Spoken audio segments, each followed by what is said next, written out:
Fala galera, beleza? Cara, muito bom estar com vocês. A aula passada foi show de bola com o nosso amigo Silvio aí, muito legal. Acompanha lá, se você não assistiu, cara, você precisa assistir. E hoje, nossa terceira aula da série, cara. Ciência, fé e eu com isso. E hoje, deixa eu falar que vocês não têm. Hoje, pauleira, hein? Pauleira. O spoiler hoje pode ser dado. Nós estamos aqui com o nosso querido pastor Ricardo Augusto aí. Cara, muito bom estar com você aqui. Fera pura demais. Fera pura demais. Ó, hoje eu fiz o seguinte, eu peguei as perguntas mais pauleiras, falei, agora eu vou levar para essa última aula. Não, eu vou falar que não sei, fechou. Tô brincando.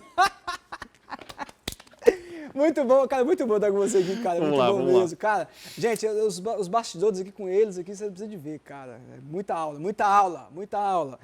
Mas, cara, é isso. Eu queria tentar caminhar com você numa aula talvez um pouco mais teórica também, para os nossos adolescentes aí. Legal.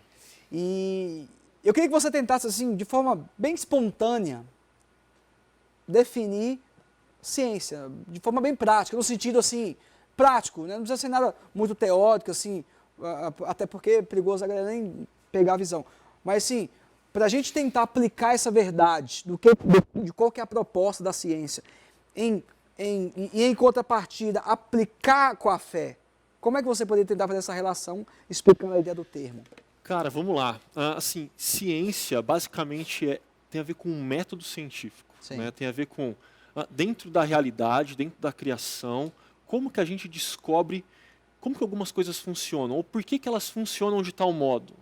Então, a partir de um método, você trabalha com hipóteses e você vai replicar esse método um N de vezes, porque se você quer encontrar por que toda vez que eu jogo essa máscara, a máscara cai, eu preciso replicar para ver se esse comportamento é um comportamento padrão. Sim. E a partir de hipóteses eu vou verificar, é um negócio chamado gravidade. Certo. E aí então eu posso começar a descer ainda mais. Tá, mas qual que é a velocidade que ela cai? Opa, mas resistência do ar. Então ciência tem a ver com um empreendimento humano, uma tarefa nossa, como pessoas que foram criadas à imagem e semelhança de Deus, de tentar descobrir como as coisas funcionam. É o que está por detrás, quais são os mecanismos, né? Por que a gente fica doente? Por que uma vacina funciona? Como que os astros se comportam? Como que a gente faz um telefone, um smartphone funcionar e se conectar com 4G? Vale para tudo, isso tem a ver com ciência. Tudo isso é ciência. E assim, para a gente que é discípulo de Jesus, só fazer um parênteses aqui, tá? Eu lembro de uma vez, cara, eu estava na aula do mestrado, lá na Unicamp, e trocando ideia com um cara que estava no doutorado, e pá, e tal, e papo vem, papo vai. E de repente eu sou discípulo de Jesus, eu sou cristão. E o cara olhou para mim, como assim? Você é inteligente? Falei, tá louco, mano? Você tá achando que só porque eu sou crente tem que ser burro? Que ideia é essa? Isso mesmo. E por que isso, cara? Assim, rolou uma ideia de que fé e ciência não combinam. E essa ideia, assim, rola inclusive dentro da igreja. Sim. Muitas vezes dentro da igreja a gente tem esse tipo de ideia, de que uma coisa é uma coisa, outra coisa é outra coisa, né? Fé é uma coisa, ciência é outra, as duas não têm nada a ver uma com a outra. Então tem muito caso de que assim, o cara, de segunda a sexta, ele trabalha no laboratório fazendo experimentos, é biólogo, caramba, 4. Aí na sexta-feira o cara esquece tudo e vira crente. Porque nada tem a ver com nada. Nossa. Tem outro cenário que é a galera que coloca em conflito. Não, fé e ciência estão em choques constantes.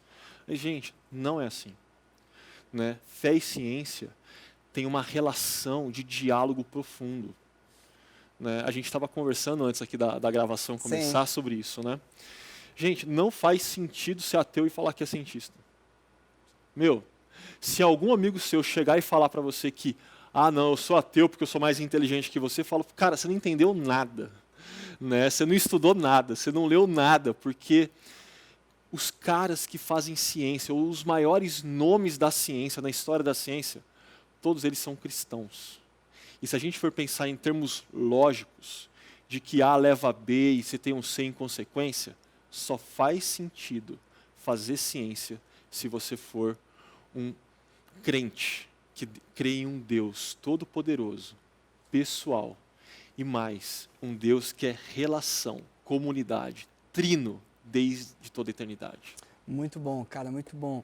E falar sobre isso eu acho que é muito importante, né, Vasco? Porque a gente vive em um contexto onde a nossa geração hoje começando aí para os nossos adolescentes, até para quando migra aí para a geração mais jovem, você percebe essa tensão existente muito forte, né? Por exemplo, eu recebi perguntas de adolescentes e nessa pergunta desenvolveu um bate-papo, né? Eu trago a memória de um adolescente e falo assim, Lucas, pois é, mas é porque às vezes eu tenho medo de expor a minha fé nesses contextos. Né?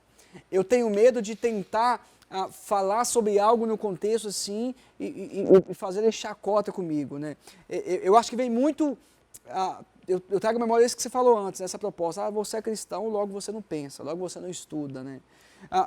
Por quê, pastor? Isso é porque há esse uso exacerbado da razão, trazendo para um contexto científico, mas quando você traz para um contexto de fé, você não precisa necessariamente fazer uso da razão. Então, há essa desconexão, não tem nada a ver uma coisa com a outra? Cara, não, tem tudo a ver sim. Para a gente entender o porquê que rolou essa visão de conflito que é tão comum aí hoje, a gente tem que olhar para a história e perceber que o iluminismo fez uma proposta para a igreja aceitou. O iluminismo falou, olha, na esfera pública, nos espaços da escola, da faculdade, é o espaço da razão. A fé vai para o privado, vai para o que você faz no domingo, saca? E aí a igreja topou, a igreja realmente falou, não, vamos manter esse negócio de, na esfera pública, razão, como se a fé nossa não fosse uma fé que pensa e uma razão que crê. Como se não precisasse fazer uso dela. Né? Exatamente, a gente crê num livro, né, cara, e a gente interpreta esse livro.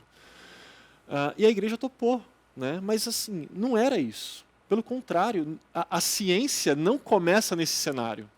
E mais, a fé que a Bíblia oferece para a gente é uma fé integral, que não faz esse tipo de cisão, né? E é engraçado, cara, porque assim, às vezes as pessoas não sabem, né?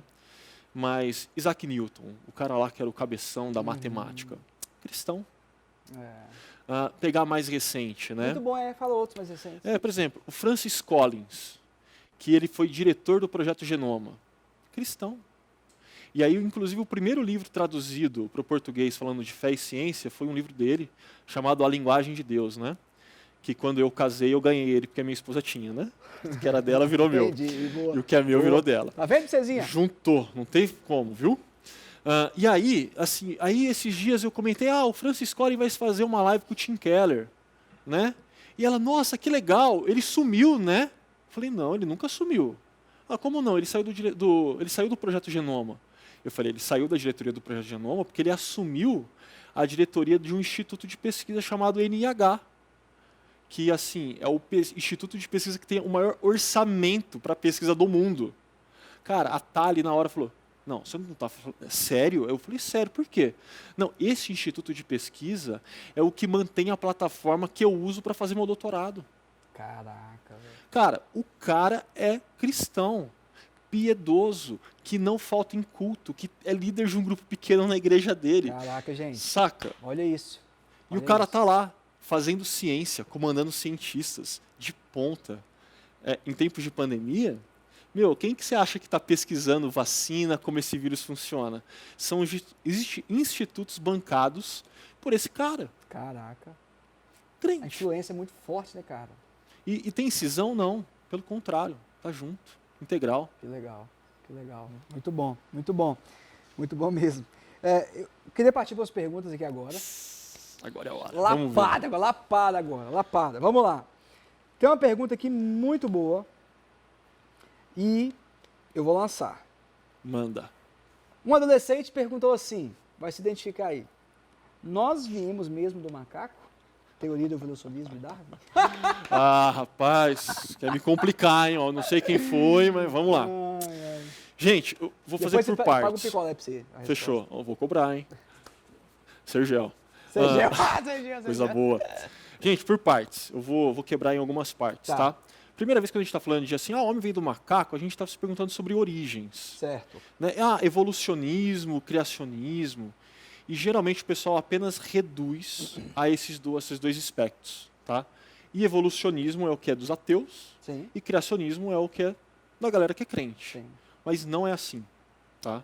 Existem evolucionismos e existem criacionismos. Então isso é importante ter em mente, tá? Segunda parte da resposta. Gente, Gênesis 1 e Gênesis 2, que fala da criação de todas as coisas, inclusive do ser humano, não é um artigo científico, tá bom? A gente está fazendo uma leitura de Gênesis muito errada, muitas vezes. A gente pega algo que é moderno, que surgiu no final do século XVIII, um tipo de literatura, um tipo de método, e está querendo aplicar esse tipo de leitura para um texto que é milenar, que é antigo. Né? E o que eu costumo dizer? Gente, método científico tenta responder a pergunta como? Como funciona? Como surgiu a vida? Gênesis 1 e 2 responde a pergunta quem? Quem criou todas as coisas? Por que ele criou todas as coisas? Para que ele criou todas as coisas?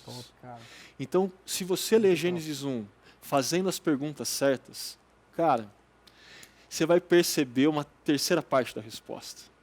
Que a pergunta mais importante não é se a gente veio do macaco. A pergunta mais importante é por que só a gente, em toda a realidade, tem crises de identidade, porque só a gente produz cultura, porque só a gente tem tantas coisas únicas quando a gente se compara com todo o resto. E Gênesis 1 e Gênesis 2 responde. Por quê? Porque nós somos os únicos criados à imagem e semelhança de Deus. Caraca, a pergunta certa não é se a gente veio do macaco, mas é quem nos fez, por que nos fez, para que nos fez. Como nos fez, aí a galera quebra a cabeça na ciência, vai discutir evolucionismos, criacionismos e por aí vai. Muito bom. Muito bom. Não fugir da pergunta, né? A resposta certa. Muito tá? bom, Confia em muito mim. bom, cara, muito bom. Até porque, cara, Deus nos criou com um propósito, né, pastor? Cara, e nós somos seres relacionáveis, né? Quando a gente percebe a essência da criação na qual fomos de fato criados, foi, cara, eu preciso me relacionar com alguém, né?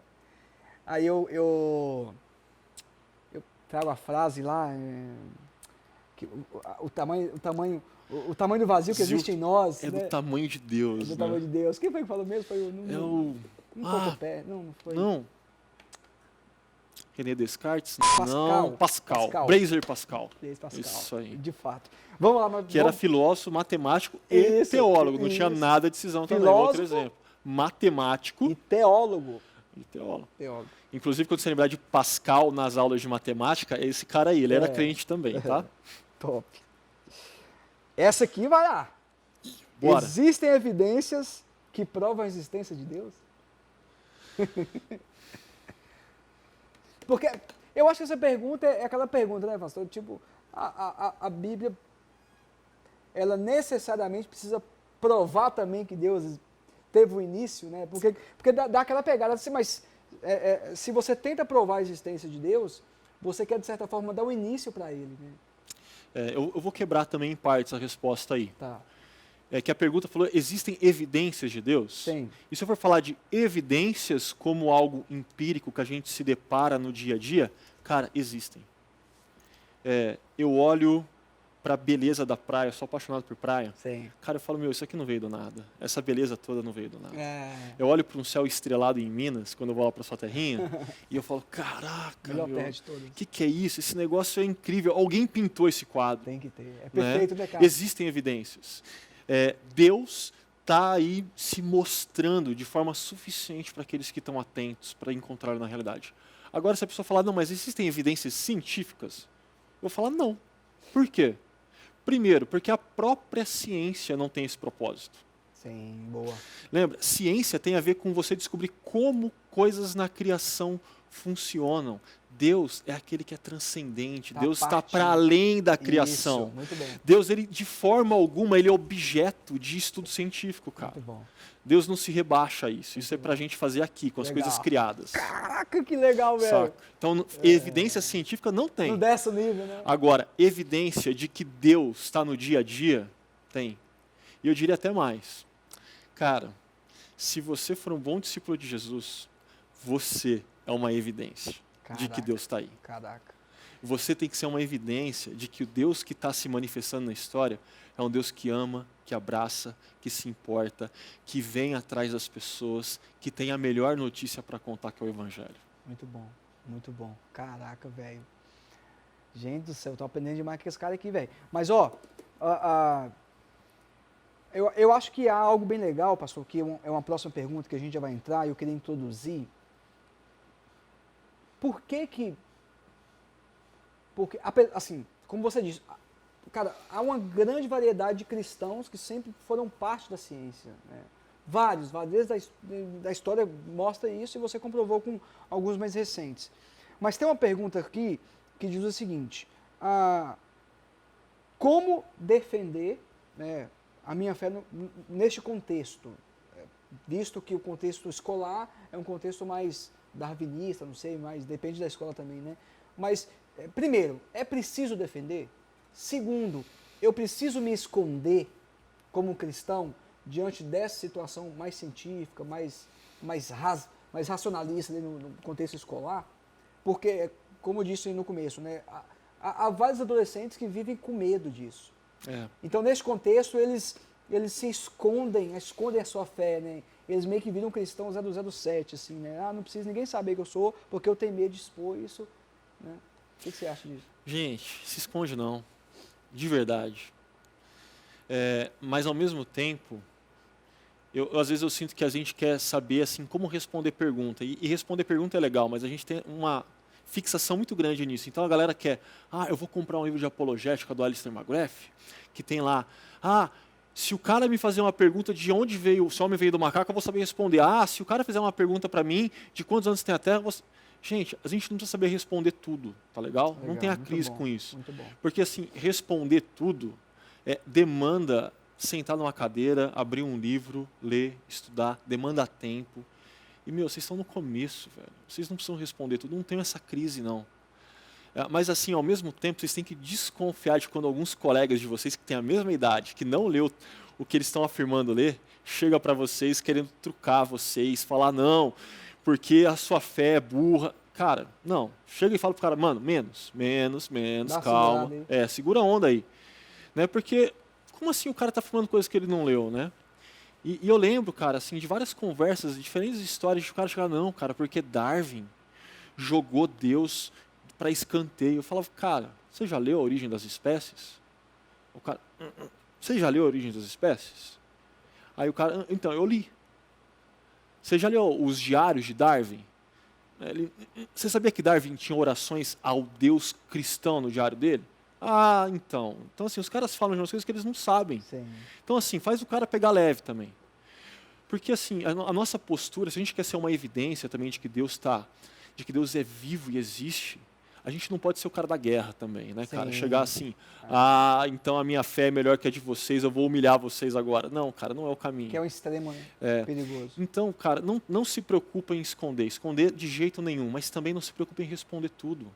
Viva a sua vida, responde o que você precisa. O que você não conseguir responder, chega e fala, me dá uma semana que eu vou perguntar para o Lucas, que é o líder dos teens lá da minha igreja, e aí ele vai dar uma cola. E depois de uma semana você responde, cara. Não tenha pressa para responder tudo, mas vai na boa, vai piano. Muito bom. Não precisa responder tudo, mas não esconda a sua fé. Muito bem, muito bom. A fé cristã, cara, ela é completamente rica. Eu diria que de todas as fés que a gente encontra por aí, a nossa é que oferece uma cosmovisão rica, sensacional, extraordinária. É verdade. À medida que você começar a estudar mais, você vai ver que não tem por que se esconder. Na verdade, você vai querer conversar com todo mundo sobre ela. Justamente. Muito bom mesmo. Para a gente finalizar, eu queria fazer uma última pergunta. Eu achei que foi uma pergunta muito profunda, né? Eu não sei se necessariamente está ligado com ciência, mas está ligado com fé. A pergunta é, se Deus é criador de todas as coisas, por que existe o mal no mundo? Eu acho que essa pergunta, pastor, é uma pergunta que 90% dos nossos adolescentes fazem, sabia? Todo mundo faz. E incrível, né? Incrível. Então eu queria assim, que você desse uma pincelada nisso, para que a gente pudesse... Você já falou de cosmovisão com eles? Falei. Legal. Então assim, vocês ouviram essa palavra cosmovisão, uma maneira de ler o mundo, né? Vocês vão lembrar dessa palavra. Gente, todo mundo tem uma cosmovisão e toda cosmovisão está respondendo algumas perguntas. Sim. Algumas de forma mais específica e técnica, outras de forma mais abrangente. Quais são essas perguntas, por exemplo? De onde veio a vida, como tudo começou. Mas uma outra pergunta que todo mundo faz é, o que deu de errado? Por que tem sofrimento? Porque, gente, a gente anda de carro no centro, você lida com pedinte, morador de rua. A gente está passando por uma pandemia. Essa pergunta todo mundo faz. E toda cosmovisão oferece uma resposta. Então, por exemplo, saindo das ciências mais biológicas, físicas, indo para as ciências humanas, por exemplo, um marxista, ele olha ali e fala, cara, sabe por que tem sofrimento no mundo? Porque a gente ainda não conseguiu encontrar um ponto ideal de funcionamento da classe trabalhadora com os bens de produção. E quem que tem que fazer isso é o Estado. Se você chegar para um capitalista, neoliberal, o cara vai falar, sabe por que tem esse problema do mundo? Porque ainda a gente não conseguiu encontrar um ponto onde as relações econômicas acontecem livremente e por isso essa desigualdade. Porque o Estado é ineficiente e o cara vai começar a responder um monte de coisa. Sim. Vai ter vieses. Então, assim, está todo mundo tentando responder essa pergunta. Qual que é a nossa resposta? A nossa resposta envolve uma história. Muito top. Que responde, inclusive, às outras perguntas. Né? Porque as outras perguntas que uma cosmovisão tem é, se algo deu de errado, o que a gente faz para consertar? E qual que é a história que a gente conta? Que conta do começo. Que olha para Gênesis 1 e fala, Deus criou todas as coisas, olhou para elas e viu que era bom. E ao final daquele processo de criação, ele criou seres, a sua imagem e semelhança, e colocou num jardim e se relacionava com eles. Mas a história continua. E Gênesis 3 fala que tudo muda. O pecado entra, a queda rola. Sensacional. E, gente, a fotografia de Gênesis 1 e 2 com a fotografia de Gênesis 3 são completamente distintas. Pra vocês terem uma ideia, Gênesis 1 e 2... o homem é criado em imagem e semelhança de Deus e todo finalzinho de tarde imagina um Deus mineiro, vai tomar café e comer pão de queijo com o homem. Top. Gênesis 3, o que acontece? O homem se esconde de Deus. Alguma coisa fez com que a relação nossa com Deus fosse afetada. Mas não só a nossa relação com Deus. Gênesis 1 e 2, quando Deus chamava Adão, vinha o casal. Por quê? Porque aqueles dois eram um. Carne da minha carne, Adão dizia para ela. Profundo, velho. Em Gênesis 3, quando Deus pergunta para Adão, o que você fez? Adão chega e fala, foi a mulher que você me deu. Transfere a resposta. Transfere a resposta. Sim. Gente, alguma coisa aconteceu que quebrou a relação dos humanos para com os humanos. Mas não só. Quebrou a nossa relação com o mundo criado. Porque em Gênesis 1 e 2, Deus coloca a gente no jardim e fala, é bonito, né? Você tem que deixar isso aqui ainda mais bonito. A gente é chamado para ser jardineiro num jardim que é criado pelo próprio Deus. E aí em Gênesis 3, o que acontece? Cardos, abrolhos e espinhos. Mano, a rosa não tinha espinho antes. Alguma coisa aconteceu que mudou. E esse acontecimento de Gênesis 3, esse capítulo da história, é o que explica por que há sofrimento no mundo. Porque aquele primeiro casal optou por virar as costas para o Deus Criador. E isso colocou todo mundo em desordem. Isso criou relações de injustiça, relações de opressão. Isso trouxe sofrimento. Mas e o que a gente tem que fazer para dar certo? Todo mundo tem uma resposta. Sim. A gente também. Sim. E a nossa resposta é a gente não tem que fazer nada. Muito Deus bom. já fez tudo. Top, cara. Na morte e ressurreição de Jesus, a possibilidade de que tudo seja consertado, de que tudo seja feito novo, de que a gente experimente uma vida diferente, que ainda assim a gente vai lidar com o sofrimento, mas com uma consciência, com uma certeza. Cara, Sensacional. que cientista nenhum ateu no laboratório vai experimentar. Não. Só a gente tem. O pastor, de seres completamente desligados do Criador, agora, por meio de Cristo, ligados, né? Sensacional, gente, sensacional. Assim, cara, Cristo é aquele no qual nós olhamos e falamos assim, por que não, né? Por que não acreditar? por que não me entregar? Por que não me deleitar nele? Eu acho que a grande questão, né, pastor, do que a gente conversou e do que foi a série, a gente deixou muito claro. Primeiro, não é necessariamente desconectar uma coisa da outra, mas é primordialmente falar assim com você, a um Deus Criador, que consertou a história, como o pastor falou, um Deus, por meio de Cristo, que nos ligou com o Criador. Nós temos o privilégio de ter entregado e depositado a nossa vida diante do Deus Jesus Cristo. Pastor, queria que você finalizasse com a mensagem ao coração deles e que motivasse o coração deles se tem algum adolescente que esteja nos assistindo e que queira aprofundar na ciência e que queira estudar, qual conselho você o daria, né, para que ele mantesse a sua fé firme, para que a sua fé continuasse estruturada na cruz de Cristo. Nada mais que isso. Falar de mim, tá? Inclusive, eu amo teologia e amo pensar a relação da nossa fé com outras áreas do saber, não porque eu gosto de estudar, mas porque à medida que eu faço isso, eu me apaixono mais por Jesus. Caraca, top. Você quer ter boas respostas? É bacana, é um motivo legal. Você quer saber mais? É um motivo legal. Mas o melhor motivo que eu te daria para você aprofundar seja apaixonado por Jesus. Top. Porque à medida que a gente conhecê-lo e a gente se debruçar em conhecer e servir ele melhor, a gente vai ter paciência, a gente vai ler coisas, mas muito mais que isso, a gente vai experimentar um tipo de vida que vai valer a pena. Então, às vezes a nossa preocupação é com responder pergunta dos outros. Sim, é sair por cima num post no Facebook, no Twitter, no Insta. É verdade, cara. Mas o que vale a pena é saber que nós somos amados por Jesus e nós podemos amá-lo. E tudo aquilo que a gente faz tem a ver com ele. Nada está fora. Toda a minha vida, tudo que eu faço, tem a ver com Jesus. Caraca, profundo. Estou impactado aqui, cara. Que top. Glória a Deus, cara. Gente, é isso. Eu tô sem saber o que falar. Obrigado, cara. Tamo junto, velho. Muito bom, muito bom. Vocês perceberam o finalzinho que ele falou, cara? Assim, o pastor Ricardo, assim, ele tem uma bagagem, né? Mas quando você olha, você percebe um cara apaixonado por Jesus. E foi muito legal o que ele falou, né? Quando você mais aprofundou, mais estudou, mais buscou, mais apaixonado por Jesus.